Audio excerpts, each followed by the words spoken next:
वचन हम निकालेंगे जो आपके परिचय का है, प्रेरितों के काम इसका 2 अध्याय और उसके 4 वचन से। किसी को याद है तो आप बोल सकते हैं क्या है वो।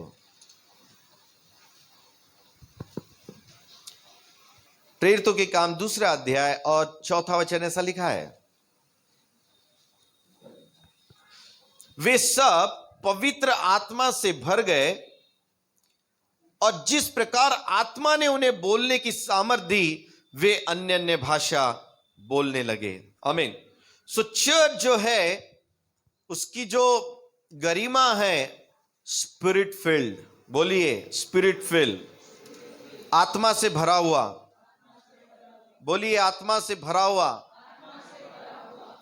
प्रेरितों के काम 4 अध्याय और उसके 31 वचन में क्या लिखा है देखिए। कोई पीछे से पढ़ दे यदि आपको जल्दी मिलता है तो। प्रेरितों के काम 4:31 पढ़िए।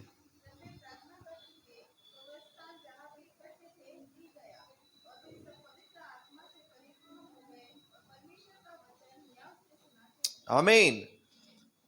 कलीसिया की जो जीवन शैली है वो यह है, वो फर्स्ट कलीसिया जहां पर अभी हम 2 अध्याय में पढ़े, जहां वो आराधना कर रहे थे, प्रार्थना कर रहे थे, आत्मा से भरे थे। आमीन।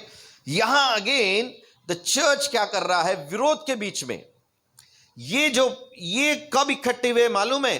जब चारों तरफ से उनको सताव हो रहा था, तकलीफ हो रही थी और परेशानी हो रही थी, उनको सुसमाचार सुनाने से रोका जा रहा था। हालेलुया। उस समय चर्च आराधना के लिए इकट्ठा हुआ, सिर्फ संडे नहीं। This is not a Sunday church, ये दूसरे समय पर इकट्ठा हुआ, संकट के समय में भी, और वो प्रार्थना करने लगे। ऐसा लिखा है कि वो प्रार्थना कर चुके तो वहां का स्थान वे इकट्ठे थे हिल गया, ऐसा लिखा है। इट शुक। वाह। क्योंकि होली स्पिरिट जब आता है कई बार उसकी सामर्थ इतनी भारी होती है कि लोग भी हिल जाते हैं और स्थान भी हिल जाता है। और वे सब, ऐसा लिखा है सब, बोलिए सब, पवित्र आत्मा से परिपूर्ण हो गए। आमीन। तो चर्च की जीवन शैली जो है continuous, we need to fill with the Holy Spirit. आमीन। आपको और मुझको जब हम मिलते हैं, कलीसिया की जीवन शैली है कि क्या आप आने के बाद पवित्र आत्मा से भर गए? Every time it is very important in filling. जब आप संसार में रहते हैं, घर में भी आपने प्रार्थना किया, आपने अच्छा किया, लेकिन जब आप इकट्ठा होते हैं आपको चाहिए कि आप आकर पवित्र आत्मा से भरने का अनुभव यहां करें। और कौन करेगा ये? कोई आके आपके सर पर आकर तेल नहीं उंडेलेगा कि ताकि आपको तेल मिलेगा then you will get fill. No. जब आप यहां आकर परमेश्वर की उपस्थिति में अपने तार यीशु से जोड़ देते हैं, पवित्र आत्मा से जोड़ देते हैं, मैं आपसे कहता हूं मेरे प्रियो, हालेलुया, आप पवित्र आत्मा से भरने का अनुभव करेंगे। मैंने कई कलीसियाओं में जब गया, मैंने देखा एक एक स्त्री को 4-4, 5-5 बच्चे रहते। कितने? हाँ, अभी तो 2 में ही खत्म हो जाते हमारे इधर। वो 2 इधर बैठे हैं, थोड़े बड़े वाले, और थोड़े बड़े वाले थोड़े अच्छे से बैठ जाते, थोड़े उससे छोटे वाले थोड़े चिलबुल करते रहते। एक हाथ में रहता है, बहुत ही छोटा है तो, और एक पेट में रहता है। हालेलुया। मैंने बहुत सारे कलीसियाओं में गया, ये चित्र मैंने देखा हो। एक कलीसिया की बात नहीं कर रहा हूं मैं आप में से यदि कोई ऐसी अवस्था में रहता तो मुझे लगता कि आप 6 साल छुट्टी ले लिए रहते चर्च से। अरे हर साल का एक एक बच्चा, तो एक एक बच्चे का 1-1 साल का छुट्टी नहीं गया। लेकिन यहां क्या देख रहा हूं, चर्च में 2 बैठे बड़े वाले अच्छे, दो चिलबुल कर रहे, थोड़े छोटे हैं, तो एक हाथ में है और एक पेट में है। शायद हो सकता 2 महीने के बाद डिलीवरी है, 2 या 3 महीने में, इतना बड़ा बच्चा भी है। और मैं क्या देख रहा हूं, मुझे लज्जा आती बताने के लिए कई बार कि वो लेडीज अपने एक बच्चे को हाथ में लेके आत्मा में होकर गा रही है, आराधना कर रही है, गीत चल रहे हैं, वो आराधना कर रही है, आत्मा से भर रही है। हालेलुया। जो उदाहरण मैं तो उसमें से क्या सीखते आप?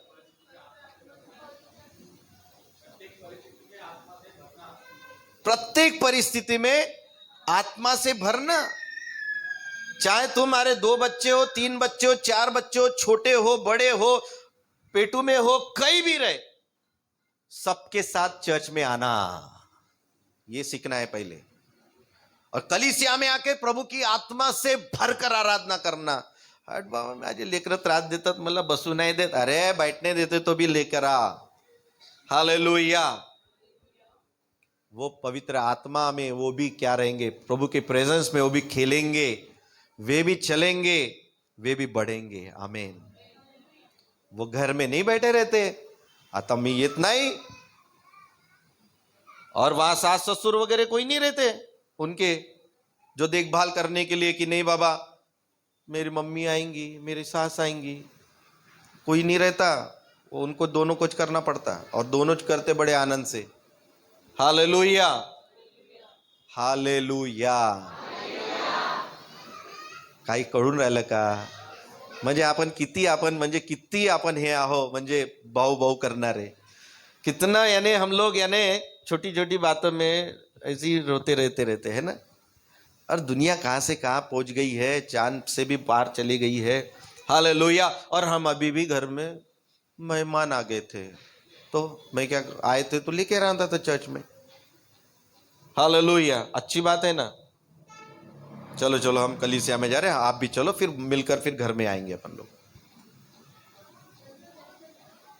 हालेलुया। आप समझ रहे मैं क्या कहना चाहता हूं कि जो अलर्ट लोग रहते हैं, जो जागृत लोग रहते हैं, जो आत्मा से भरे हुए लोग रहते हैं, वो आत्मा से भरते ही रहते हैं, वो अपने आप को खाली होने नहीं देते। आमीन।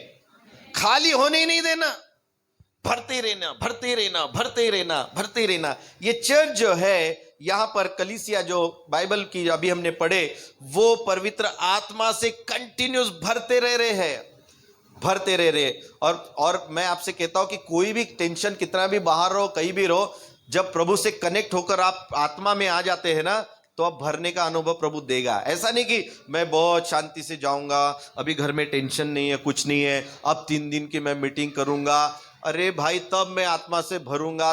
No no no no no no, ये सब की कोई जरूरत नहीं है। आप कितने भी बुरी से बुरी अवस्था में क्यों ना होंगे, आपके घर में खाने के लिए दाना नहीं होगा, आपका नौकरी चले गई होंगी, आपका स्वास्थ्य गिर गया होगा, कितनी भी वर्ष परिस्थिति क्यों न हो आपके परिवार की, मैं आपसे कहता हूं अलर्ट रहिए, आत्मा से भरते रहिए।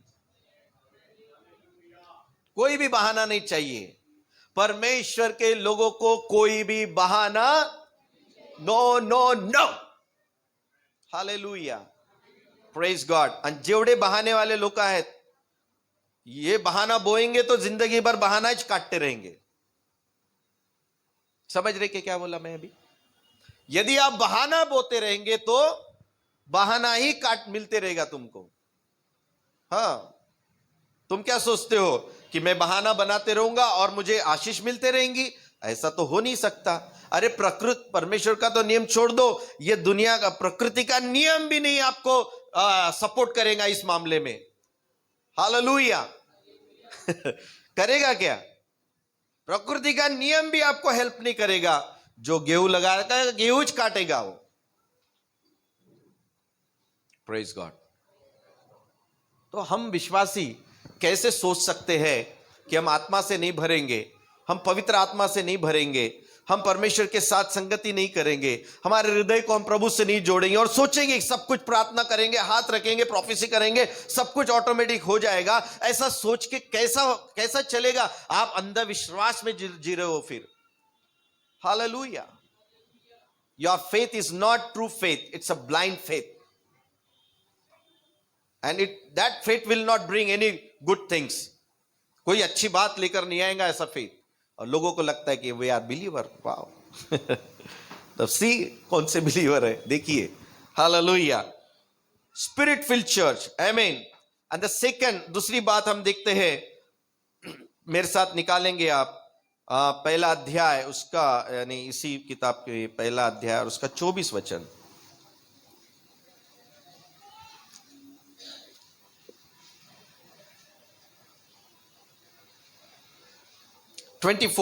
पहले अध्याय का, प्रेरितों के काम पहले अध्याय का 24 वचन पढ़ सकते कोई भी पीछे से. और यह कहकर प्रार्थना की कि हे प्रभु, तू जो सबके मन जानता है, ये प्रकट कर कि दोनों में से तूने किसको चुना है. आमीन. What they are praying. चुनाव भी कुछ हो रहा है तो उसके लिए भी प्रार्थना हो रही है. कौन कर रहा है प्रार्थना? चर्च प्रार्थना कर रहा है. बोलिए, कौन प्रार्थना कर रहा है? चर्च प्रेयर कर रहा है.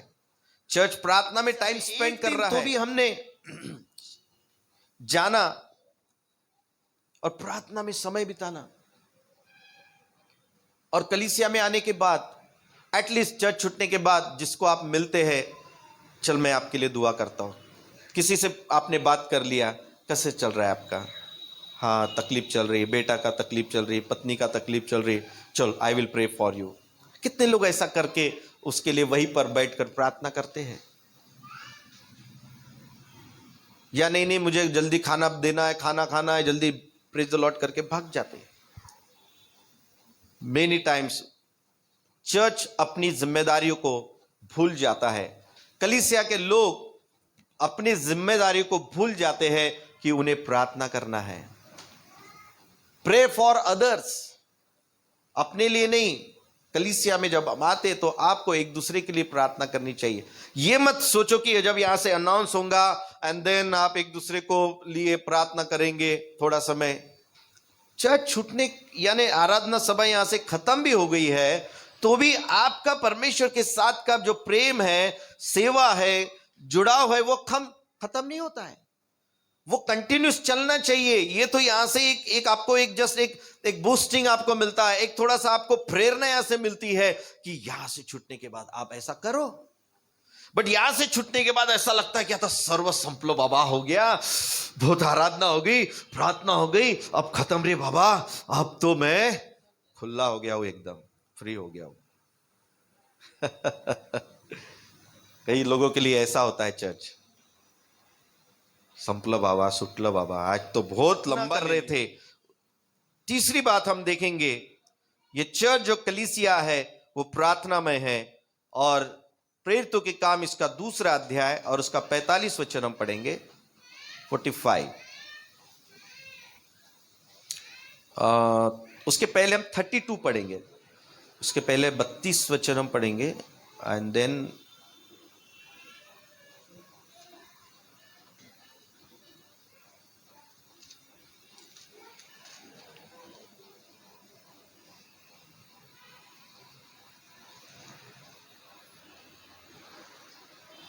सॉरी 2 का 45 और 4 का 32. पहले 45 पढ़ लेंगे एंड देन वो पढ़ेंगे. वे अपनी अपनी संपत्ति और सामान बेच बेचकर जैसे जिसकी आवश्यकता होती थी बांट दिया करते थे. आमीन. कौन करता था ये? चर्च करता था. बोलिए, चर्च का मतलब सब लोग हो गए. चर्च का मतलब पास्टर नहीं. Pastor is not a church. Pastor वो चर्च का एक पार्ट है, एक भाग है सिर्फ. And you all are the same part. उसमें से आप सब लोग भी उतना ही इंपॉर्टेंट है जितने की पासबान है. हालेलुया. और 4 का 32 में पढ़ेंगे प्रेरितों के काम 4 के 32 में. पढ़ सकते हैं कोई भी पीछे से. विश्वास करने वालों की मंडली एक चित्त और एक मन की थी, यहाँ तक कि कोई भी अपनी संपत्ति अपनी नहीं कहता था, परंतु सब कुछ साझे में था. हाँ, चर्च का जो मॉडल है, चर्च जो है, अभी हमने पढ़ा कि अपनी अपनी संपत्ति जिसके पास ज्यादा रहती थी वो बेचकर जिनको जरूरत थी उनको बांट दिया करते थे। और यहां पर भी सेम लिखा है कि विश्वास करने वालों की मंडली, हम मंडली हैं, हम चर्च है, एक चित्त थी, एक चित्त वाले लोग थे, एक मन वाले लोग थे। यहां तक कि कोई भी अपनी अपनी संपत्ति अपनी नहीं कहता था। हे महाजनाई बाबा, हे सर्वांचा है, ये हम सब परिवार का है, ऐसा कहते थे। हालेलुया। कैसे हृदय के, कैसे बदले हुए मन के लोग थे। वो संसारिक जीवन से निकलकर आकर वो परमेश्वर के जीवन में आ गए थे। इसलिए अब उनको क्या लगता था कि बाबा ये हमारा नहीं है, ईश्वर का दिया हुआ है, परमेश्वर का दिया हुआ है, हमारे पास जो कुछ है और हम सबका साझे का है। वी ऑल आर पार्टनर्स, हम सबका एक इक्वली हक है। आमीन। और फिर वो एक दूसरे को मदद करते थे। इसका मतलब यह है कि कलीसिया जो थी वो परमेश्वर की सेवा में हमेशा मदद करने वाली थी। चर्च अपनी जिम्मेदारी को नहीं भूलना है। चर्च सिर्फ संडे आकर बॉक्स में दान डालना ये हमारी सेवा नहीं है। कई लोगों को लगता है कि कलीसिया के बॉक्स में आके पैसे डालेंगे, दशवान डालेंगे और हो गया। नो, एक दूसरे के लिए। आमीन। कलीसिया में जो लोग हैं, अभी एक पासवान के पास यदि पैसे, तो मैं शायद एक फैमिली को कुछ मदद कर सकता हूं, या हो सकता है और एक आदि को कर सकता हूं, है ना। मैं सबके घर जा जाके सबको पैसे बांट नहीं सकता, इतना धनी होने का वो भी मैं। हालेलुया। देगा तो वैसे भी करेंगे, प्रेज गॉड। लेकिन यदि मैं एक परिवार को मदद करता हूं या दो परिवार, तो बाकी दूसरे का काम है कि वो किसी और एक को मदद करे। फिर किसी दूसरे का काम है कि किसी तीसरे को करे। इस तरह से चर्च एक दूसरे के कलीसिया में अपने अपने एक दूसरे की सहायता करने में मदद करके इस तरह से एक परमेश्वर की सेवा में अपना योगदान कंटिन्यूस देता रहे। यह है वास्तव में चर्च की जिम्मेदारी। एक कलीसिया का एक जीवन है ये। यदि इससे आप दूर है, दैट यू आर नॉट, आप सही ट्रैक पे नहीं है। आपको आना पड़ेगा यदि नहीं है तो। आमीन। हालेलुया। नहीं है तो आना पड़ेगा, तो आप वास्तव में कलीसिया का जीवन जी रहे हैं। नहीं तो आप एक अभी भी वर्ल्डली लाइफ जी रहे हैं। पहला मैंने कहा कौन सा जीवन कलीसिया को प्रतिदिन जीना है? पहला कौन सा बताया? पवित्र आत्मा से भरते रहना। बोलिए। दूसरा, प्रार्थना किसके लिए? मेरे लिए कि तेरे लिए? दूसरों के लिए। आमीन। एंड थर्ड, तीसरी बात कौन सी देखी हमने?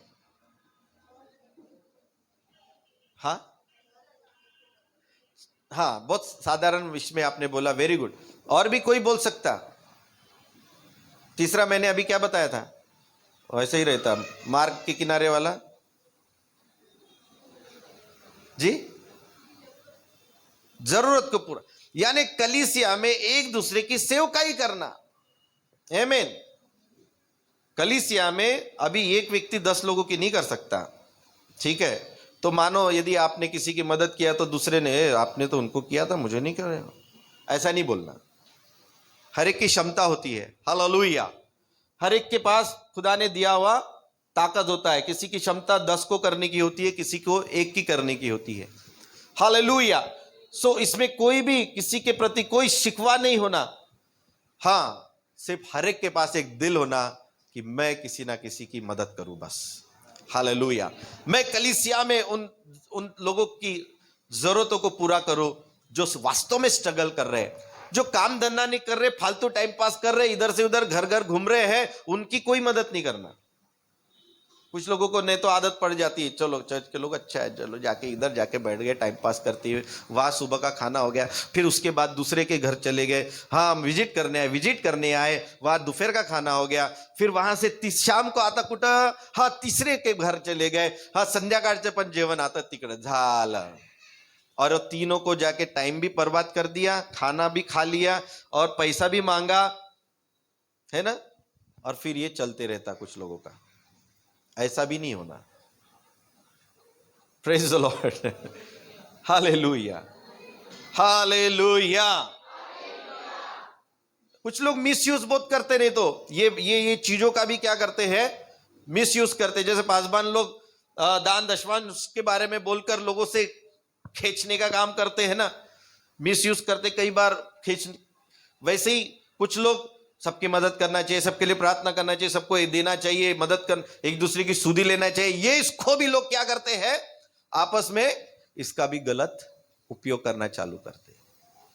इसीलिए पहले क्या करते थे, वो सब प्रेरितों के पांव में लाके रखते थे पूरे मंडली के सामने, और फिर देखो रे बाबा, सर्वे करो मंडली में कौन व्यक्ति को क्या जरूरत है, कौन तकलीफ में है, कौन परेशानी में है, अच्छे से सर्वे करो, एंड देन उनको मदद किया जाता था। हालेलुया। हमने कोविड के समय में भी ऐसा ही किया। हमने कभी भी गाजा बाजा करके हमने काम नहीं किए, हमने यानी बहुत बता के, no, find out who is needy, कौन जरूरतमंद है, कौन तकलीफ में चल रहा है, किसी के घर में भोजन नहीं है, किसी के घर खाना नहीं है, कम से कम भोजन तो होना चाहिए, बाकी नहीं मिला तो चलेगा, है ना, कम से कम बेचारा भूखा नहीं रहना चाहिए। आमीन। कलीसिया का कोई भी व्यक्ति किसी भी दिन भूखा नहीं रहना चाहिए, बस इतना तो भी ध्यान दो। कपड़े तो कैसे भी पहन लेगा इंसान, ओढ़ तो कैसी भी ले लेगा, है ना, छत तो कैसे भी मिल जाएंगी, लेकिन भोजन मिलना जरूरी है। Hallelujah, hallelujah. सो चर्च को इस काम में लगे रहना चाहिए। हम कंटिन्यूस, हम ध्यान देते रहते थे, फाइंड आउट कोई चर्च का कोई व्यक्ति घर में यानी पैसे के कारण यानी भोजन के कारण कोई तकलीफ में तो नहीं है, हम इसको ज्यादा ध्यान देते थे। और ये कुछ लोग भी थे कलीसिया में ऐसे जो कहते थे, हमें बताओ किसी की मदद करनी है क्या। कुछ लोग आए मेरे पास, एक दो लोग, और उन्होंने कहा भी, और उन्होंने सपोर्ट भी किया उन लोगों को मदद करने के लिए। हालेलुया। हमारे पास कई लोगों ने आके अनाज के बारे में बताया, इसके बारे में, उसके बारे में, उस चीजों को हमने किया। आमीन। चर्च को जरूरत के समय एक दूसरे के साथ खड़े रहना बहुत बहुत जरूरी है। आमीन, हालेलुया।